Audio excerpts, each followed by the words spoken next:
It is my pleasure this morning to introduce our Commissioner of Education.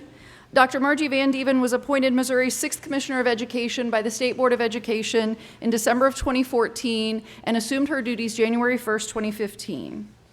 Dr. Vandeven began her career as a communication arts teacher in O'Fallon. From 1995 to 2002, she taught high school English and served as administrator in Maryland before returning to Missouri as an English teacher and administrator for 3 years at St. Dominic High School in O'Fallon. In 2005, Dr. Vandeven joined the department, where she played a significant role in developing the 5th version of Missouri's School Improvement Program, or MSIP 5. During her 9 years with the department, Dr. Vandeven served as a supervisor in the School Improvement Program, Director of School Improvement and Accreditation, Director of Accountability, Data and Accreditation, Assistant Commissioner for the Office of Quality Schools, and most recently as Deputy Commissioner of the Division of Learning Services. During the last 4 years, Dr. Vandeven assisted with the planning and implementation of the department's Top 10 by 20 initiative, which calls for Missouri to be one of the top 10 states in education by the year 2020.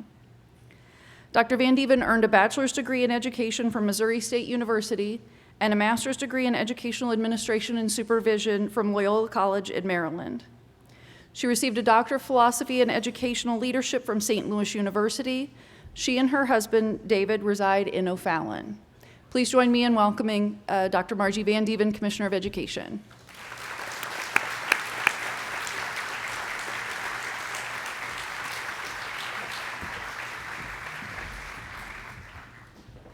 Thank you, Stacy, and good morning to all of you. It's so great to see the room filled so early in the morning on our final day of the 54th Annual Administrators Conference. So that's pretty significant that we've been coming together for 54 years to learn from one another. I'm going to start with just a couple of housekeeping things. One of the things that we would be asking you is to make sure that you complete your surveys. You'll be getting those this afternoon. And, you know, this conference is really important to us, but it's really only important if it's serving the needs that you see, that you have. And so we want to make sure that we're meeting those needs. Just a couple of changes that we made from last year's survey responses. One is that we started a little bit later on Sunday per your request. Many of you said you wanted to spend time on Sunday morning with your families, and rushing out was a challenge.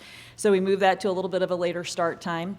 You also asked for more of a balance of sort of the DESE survival sessions that you wanted to attend, but also ones that would align to a specific theme that we could carry on throughout the year. So we're really working on some of those changes. But again, give us your feedback, give us your input. We'd love to hear them. A number of you have also asked about some of the slide presentations that were delivered yesterday and today, and wanted to know if those would be available. Those are being posted as they come to our communication staff, so many of them are already out there where you registered. Please make use of those as you see fit. I'd like to start by introducing our board members. We're very fortunate to have with us today a great representation of our board. I'll start with our president, Charlie Shields.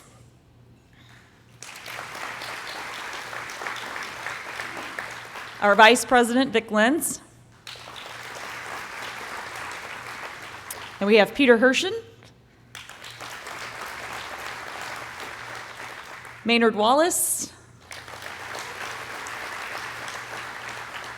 John Martin.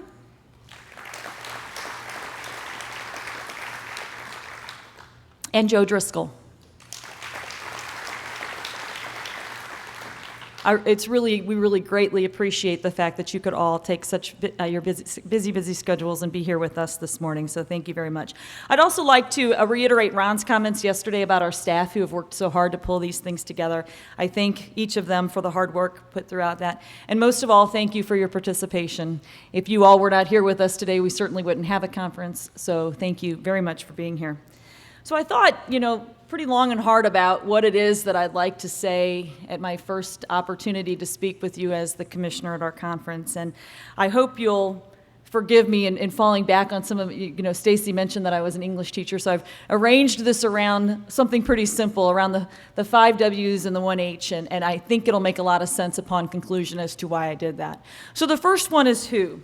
And why who? Well, since January, I've been taking a lot of opportunity to meet as many of you as possible, to listen, to listen to better understand what's going on in your schools and with your students, and to hear more about your vision, your needs, and your successes. It was time well spent, and I'm amazed at the level of insight, commitment, and leadership of the people who make up our education community. I also received a number of questions from those who were wanting to know more about who I am, how I operate. So I will not, bore you again with the bio that Stacy just read you, but I'd like to just give you some quick insight into that. So first of all, this is me, the one in the yellow, arms wide open, playing with my sister, and I keep this picture actually pretty close to me in my office, really just because it makes me laugh. I don't really remember exactly when this was taken, but I know where it was taken. It was taken at my uncle's clubhouse, probably on a Sunday afternoon where we spend most of our Sundays, down by the Mississippi River, probably familiar with many of you, where I spent a lot of time playing with cousins and extended family and siblings, wiffle ball, kickball, volleyball, fishing, and yes, Gerard, horseshoes. We had a lot of fun, and I learned at an early age to trust people. My mom often likes to tell the story about me that when I was a toddler, probably even younger than in this picture, I would climb on furniture in the house and just jump, expecting someone to catch me. And as far as I know, someone always did. And I'm very fortunate that even today, I know that I always have two fans in the audience, my parents. This was just taken, about a year and a half ago when I received my doctorate. So why would I start today talking about how fortunate I've been when we heard yesterday about how so many children that we work with today don't have that kind of upbringing anymore, don't have that kind of safety net that I might have had? And really, it's for two reasons. One, as Jim Swardman yesterday mentioned, it might require a bit of a paradigm shift for us. When we think about what we need to do in our schools, if we come from this kind of situation, we might have to really think about some things differently. And two, I feel incredibly grateful for all that I've been given. And to whom much is given, much is required. And I've often operated under that, and I don't think I'm alone in that. I've met with many of you about why you go into education, why you do what you do. And most of you say either one of two things. You either say, because I had it really great and I want to make sure that kids have the same opportunities that I had when I was growing up. Or you say, I just want to make sure kids had it better than I had it when I was growing up. It always comes back to what can we give and what can we do better to better serve our kids. But today I'm going to even take this into a little bit of a different context. As the Commissioner of Education, I have been given much. I have been given much by this board who has appointed me. I have been given much by an exceptional staff who I get to work with every day. And I have been given much by so many of you who have pledged to work as partners with the department in an interest of serving our students better. I've been given much, and now much is required. So we have lots of work to do. So then we move to the what. What is the work? By now, I hope that you are all familiar with our Top 10 by 20 plan. We have three main goals. All Missouri students will graduate ready for college and career. All Missouri children will begin kindergarten ready to succeed in school, and Missouri will prepare and develop and support effective educators. So goal one, all Missouri students will graduate college and career ready. And when I'm talking about all, we're really talking about urban, suburban, rural, from those who easily excel to those who struggle every day. And I hope that you've been able to pick up on that's really what we're talking about with this conference, is what an exceptional challenge that is for us in school. I personally, when I go out and talk about this in public, I've been challenged on this point by many business leaders who say, we would never go for all in the business world. It's just not cost effective to try to get all. But then I ask them, really, so who do we not worry about? Which kids do we not really care about? And then I say, and really the second question is, who gets to decide? Who do you want to decide which kid? So the point is, all means all in education, and how are we going to figure out how we're reaching them? But when we're on college and career readiness, I want to stray for just a moment to talk about, I think I'd feel a little bit remiss if I didn't at least talk about assessment as the commissioner up here. It's been such a hot topic of what we've been dealing with. And so, amid all of the national media coverage that we're getting on assessment across the nation and locally as well, there's really good news for Missouri regarding MAP tests. For the first time, grades 3 through 8 took their tests on computers. And though I can't discuss results with you today, I'm really looking forward to being able to do so at the August board meeting. We are so very proud of our districts and our students for the way that you've adapted and continue to adapt every day to make sure all students have access to the 21st century skills and tools. Thank you. It was no minor feat. You all did great. Thank you. The nation is also engaged in just around the purpose of standardized testing, and I just spent some time with about 40 different commissioners from across the nation. All states, they're dealing with this issue, maybe not in the same context, but they're all dealing with it. And it's certainly still a topic of priority for our State Board of Education. We continue to explore the quantity, the quality, the purpose of tests in schools.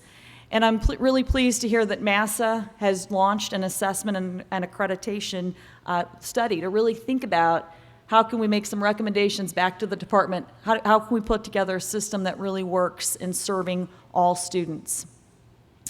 And when I was, Stacy mentioned I did a lot of work with MSIP. When I was going around talking about what are the values, what are the priorities of the people in the state of Missouri when we're looking at an accountability system or assessment, there were really 3 things that came to mind that people believed in. High expectations for all kids, flexibility in how schools can reach those high expectations, and this one, not unlike a classroom, fairness.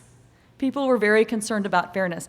And I don't think that's a new phenomenon, and I just want you to take a look at this video to get a sense of understanding on that. So a final experiment that I want to mention to you is our fairness study.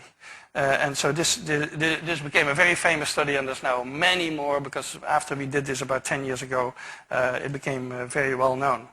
And we did that originally with capuchin monkeys, and I'm going to show you the first experiment that we did. It has now been done with dogs, and with birds, and with chimpanzees, but with Sarah Brosnan we started out with capuchin monkeys. So what we did is we put 2 capuchin monkeys side by side. Again, these animals, they live in a group. They know each other. We take them out of the group, put them in a test chamber. And there's a very simple task that they need to do.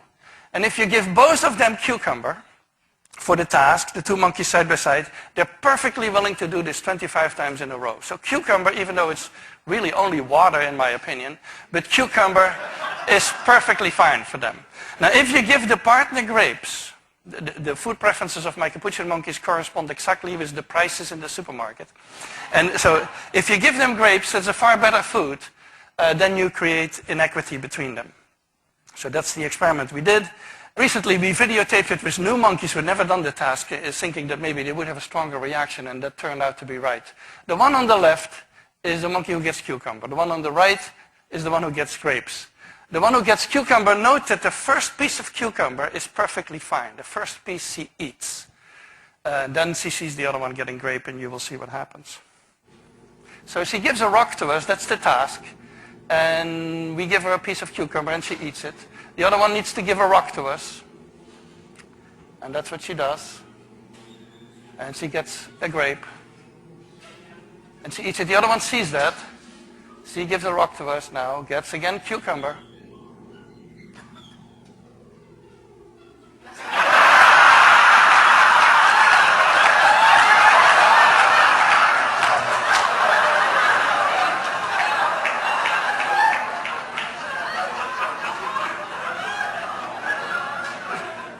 She tests the rock now against the wall. She needs to give it to us.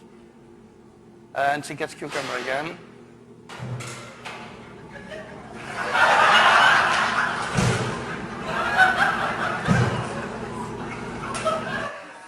So this is basically the Wall Street protest that you see here. All right. So fairness is really important. So Chris, I'm just warning you, we really don't want any cucumbers coming our way. If we're going to start looking about ways to keep things in a fair process, it's a challenge. When we have such diversity in our state, which is a great thing, but it's hard to put together policies that often come across as being fair. And, you know, I have such respect for this state. You saw my parents earlier. My mom grew up in a one-bedroom flat on Tennessee Avenue in South City. I think it's given me a great appreciation for city and what that's like. My dad grew up in O'Fallon when, in the 40s, it was an incredibly rural area, farmland, and loved farmland and farm life. So I kind of have this great appreciation for both sides of our world, and I feel this, and again, tremendous obligation to make sure that children, no matter where they come from in our state, have the opportunity to be successful and to be feeling like they're treated as in a level that is well represented and well respected, no matter where they come from. So Charlie mentioned yesterday about the great potential for Missouri. There's so many things that it has to offer. What if our entire state could focus on educational opportunities for all kids? Think about the economic and the educational impact on what that would mean for poverty, what that would mean for the impact on what we've been talking about with our children if we could get all of our state working together on that issue. So I'm going to ask you that question. If all means all, what will it take? I think we know in hearing yesterday that it's going to require a little bit of a paradigm shift. What do we need to do differently as a state to come together to figure out how we're going to reach all? Demographics do not determine destiny, but then we look at the data. And it's really hard at the state level to look at the data and really be able to pinpoint and see some of what's happening across the state. So how do we make sure we are able to solve this? There are blue sheets on your tables. I'm going to ask you today, as you're going through the process, write out what you think we need to do as a state, not just the department, but what needs to be done to make sure that we're reaching that all means all. So that's goal one. Goal two, you're familiar with early childhood, and you know, the research is just really clear. What a difference this makes for kids, and we know that when kids come to school ready to learn in kindergarten, their chances for success and meeting our goal one goal, that they'll graduate ready to be successful in whatever they choose to do, is much greater. And so we go to goal three, and we recognize that our educational efforts wouldn't mean a whole lot if we didn't have effective teachers leading every classroom and effective principals leading every school. And I just want to show quickly this slide. I recently heard from the Missouri Teacher of the Year, Sean McComb, 2014 Teacher of the Year, who really talked about teacher-favored ways to improve education. I think it's interesting if you look at the number one thing, we haven't really looked at the ones in the middle, but the number one is to remove incompetent teachers regardless of seniority. But their last one, their least favorite, is to evaluate a teacher's effectiveness primarily on student achievement. And so really what I think he was talking about there is that our teachers understand how essential it is to have a good teacher in front of the classroom. How do we make sure that happens? And it's not that they were opposed to testing, he made that point clear, but just not as the primary factor in that evaluation. Again, I think it's coming back to that whole fairness sense. And so how do we make that system work together? And I want to tell you that we've been working on really three primary things. Working with our educator preparation programs to make sure they're coming to you as ready as they can be. Paul's been working quite a bit with the evaluation model and really trying to improve the craft, grow our teachers. It's not just about removing them, but it's about improving them. And then finally, if it does happen where they need to be removed, that is, of course, a consequence that needs to take place as well. So let's move to when. That's the what, let's move to when. Can we all just agree that it's now? I mean, I think that's pretty clear, right? We can talk about the urgency of what's happening in our classrooms today. We know that some takes 5 to 10 years. We get all of that. But really, our kids in our classroom today, and we don't have 5 to 10 years with some of them. So I challenge each of you to go back to your CSIPs, find those small wins. Let's make them happen. Let's build on them. And let's continue to move the state forward in the direction that we need to go. And then where? Where's a question we've been getting a lot this year? We are Missouri, and there's a lot of people who are very concerned about ensuring that we maintain the rights of the state, and I do believe that's really important. As a state, we need to come together and decide what's really best for our educational system. And the proposed changes for ESEA reauthorization empower the states even more to make those kinds of educational decisions. So our efforts can focus on rigorous college and career readiness standards appropriate for Missouri students, measured using Missouri tests, but without losing sight of the fact that we are preparing our students for a global society. It is not just local when we're talking about our kids. So we have to balance those two pieces. But I finally want to make this point, because here's really the deal. Real improvement takes place through effective instruction that engages students in the learning process, and that can only happen in the local classroom. So the bulk of the where is in our classrooms. So our question has been, how can the department best support local boards and central office who support principals, who support teachers, and getting the essential work accomplished? So why? Now this becomes the question of the day. Dr. Langford's often been telling me about the book, Start with the Why. And I think we may have missed some of starting with the why when we're talking about even things like top 10 by 20. We talked about the what quite a bit, but why? Why does it matter? And so I want to show you a clip on our some new thoughts of what we're dealing with top 10 by 20. Many of you have said that the goals are great, but the top 10 by 20 ranking hasn't really been resonating with you.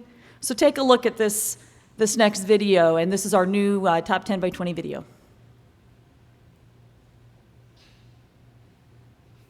Top 10 by 20 is absolutely important. When you talk about teacher readiness, kindergarten readiness, when you talk about college and career readiness. When we graduate students who are better prepared, then these students become taxpayers. Missouri prides itself on having high standards. Having those high expectations is so incredibly important. Early learning is a priority because it allows communities to start closing many of those gaps. You have to have qualified, effective, professional teachers. It's the right of every student to have quality teachers in every classroom. Be ready for success. This is more than a ranking.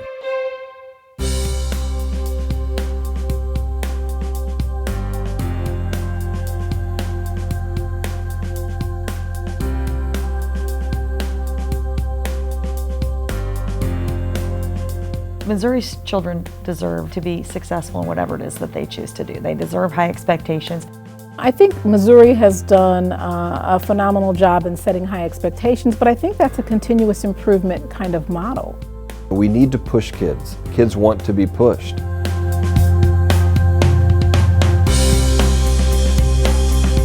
High expectations are critical, and the reason is that all kids really crave to learn.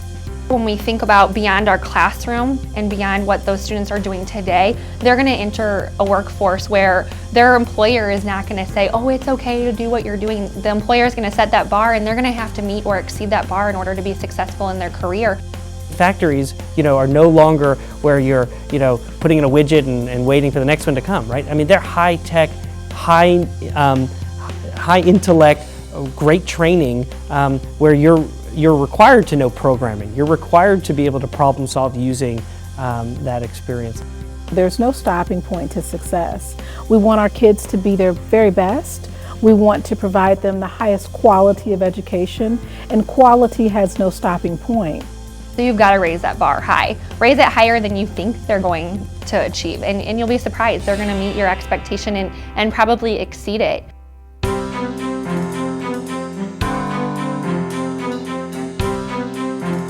When I grow up, I want to be a firefighter and a police. When I grow up, I want to be a teacher and a teacher. When I grow up, I want to be a zookeeper.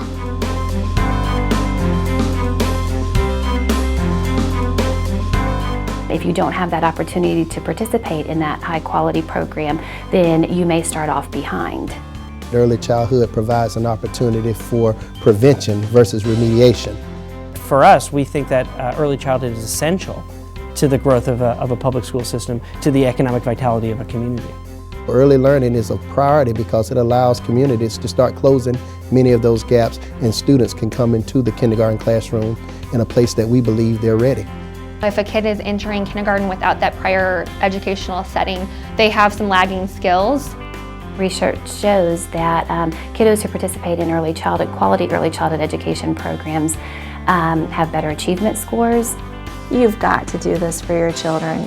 It's important that your kids graduate from high school. It's important that your kids go to elementary school, but those first few years are just so vital.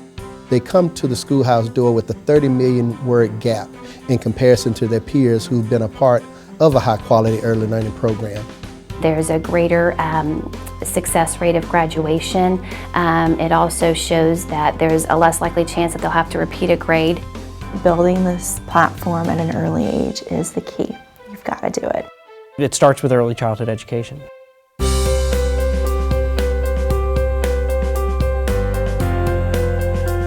We feel very serious about ensuring that we can put an effective teacher in front of every child. The effective teacher is in the classroom working hard to ensure that these students are graduating with 21st century skills and that they're prepared to problem solve things that we haven't even thought about yet.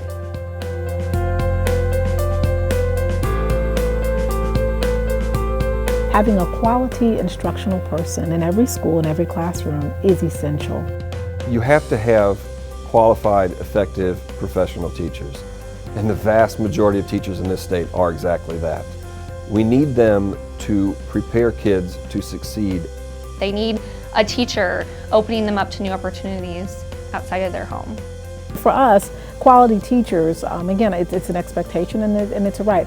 That effective educator is just a win for the kid because they're learning and they want to be learning. I can really think of no greater profession than the classroom teacher.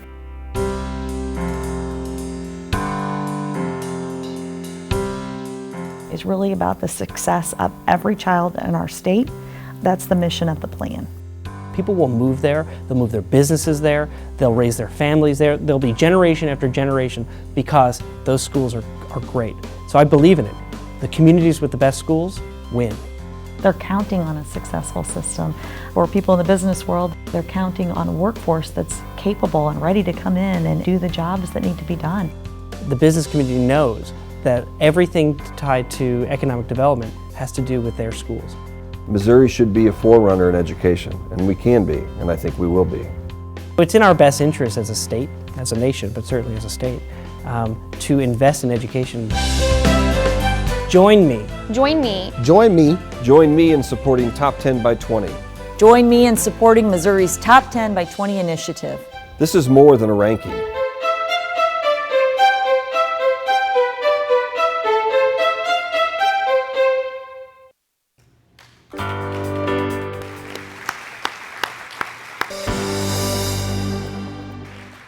Yes, thank you, and thank you to our communications crew for putting that together. It's really important to start with the why.